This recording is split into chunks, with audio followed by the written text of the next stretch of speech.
Nylon मांझे की बिक्री पर प्रतिबंध के बावजूद सूत्रों से मिली जानकारी के अनुसार एक 4 व्हीलर कार में 50 पीस नायलॉन मांझे के साथ एक व्यक्ति को गिरफ्तार कर लिया। खुशहाल सुखदेव साहू नामक आरोपी उम्र 20 साल शीतला माता मंदिर का रहने वाला बताया जा रहा है। कलमना पुलिस ने कुल 1,75,000 रुपए का माल जब्त कर आगे की कार्रवाई कर रहे हैं। गुन्हे शाखा येथील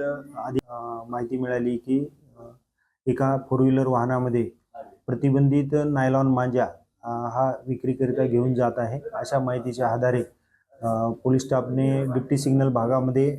नमूद वर्णनाच्या वाहनाची तपासणी केली असता एका सिल्वर रंगाच्या सँट्रो गाडीमध्ये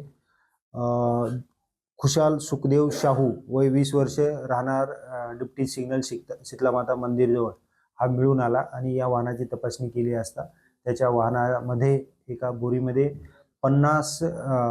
चक्री नायलॉन मांजा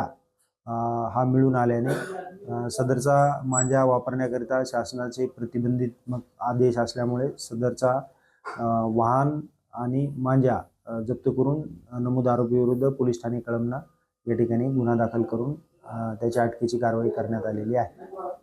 यातील मांजा 50 चक्री प्रत्येकी याच्याप्रमाणे त्याचा 75,000 आणि 1,00,000 रुपयाचं वाहन असा एकूण 1,75,000चा मुद्देमाल जप्त